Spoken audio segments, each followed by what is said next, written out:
रूस के जेट विमान से यूएस के ड्रोन की टक्कर। काला सागर में टकराने के बाद गिरा अमेरिकी ड्रोन। यूएस तमतमाया और बढ़ गई tension.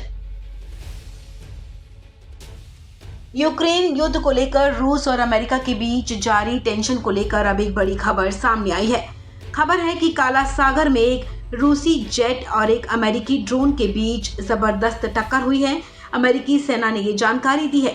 American MQ-9 reaper drone और रूसी जेट के बीच ये टक्कर हुई है। अमेरिकी सेना की तरफ से कहा गया है कि इस टक्कर के चलते हमें मजबूरन अपने ड्रोन को नीचे मार गिराना पड़ा।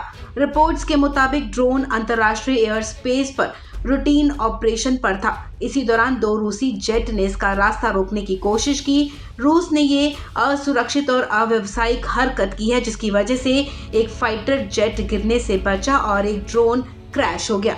अमेरिकी सेना ने कहा कि दो रूसी Su-27 लड़ाकू विमानों ने मंगलवार को काला सागर के ऊपर उसके MQ-9 रीपर ड्रोन पर ईंधन डाला और फिर उससे टकरा गए, जिससे ड्रोन दुर्घटनाग्रस्त हो गया। यूएस यूरोपियन कमांड ने भी कहा कि दो रूसी Su-27 लड़ाकू विमानों ने मानव रहित MQ-9 रीपर को अंतर्राष्ट्रीय जल सीमा के ऊपर रोका और एक ने इसके प्रोपेलर को काट दिया। टक्कर से पहले कई बार रूस के दोनों Su-27 विमानों ने अमेरिकी MQ-9 रीपर ड्रोन पर ईंधन फेंका और लापरवाह और गैर पेशेवर तरीके से उड़ान भरी। वहीं रूस ने अपने बयान में किसी भी तरह की टक्कर से इनकार किया और कहा कि अमेरिकी ड्रोन खुद ही पानी में गिर गया।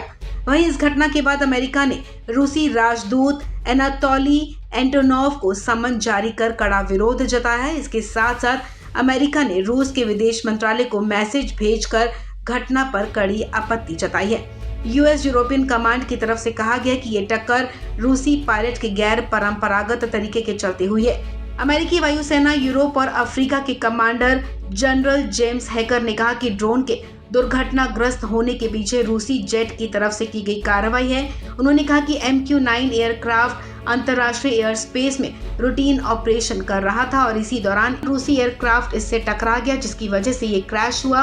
हमें अपना MQ-9 गंवाना पड़ा। वहीं पेंटागन के प्रवक्ता ब्रिगेडियर जनरल पैट राइडर ने कहा कि टक्कर ने रूसी जेट को भी क्षतिग्रस्त कर दिया था। हालांकि Su-27 उतरने में सक्षम रहा, लेकिन ये नहीं पता कि उसकी लैंडिंग कहां हुई है। वहीं रूसी रक्षा मंत्रालय की तरफ से कहा गया कि अमेरिका का ड्रोन रूसी सीमा के पास उड़ान भर रहा था। ड्रोन एक ऐसे क्षेत्र में उड़ान भर रहा था जिसे रूसी सेना पहले ही ऑफ लिमिट घोषित कर चुकी थी। इसके बाद रूसी सेना ने ड्रोन को रोकने के लिए अपने लड़ाकू विमान को भेजा था। रूस ने दावा किया कि ब्लैक सी में पैंतरेबाजी के दौरान अमेरिका का ड्रोन अनकंट्रोल हो गया और उसके बाद खुद ही पानी की सतह से टकरा गया। इस खबर में फिलहाल इतना ही। तमाम अपडेट्स के लिए आप बने रहें वन इंडिया हिंदी के साथ।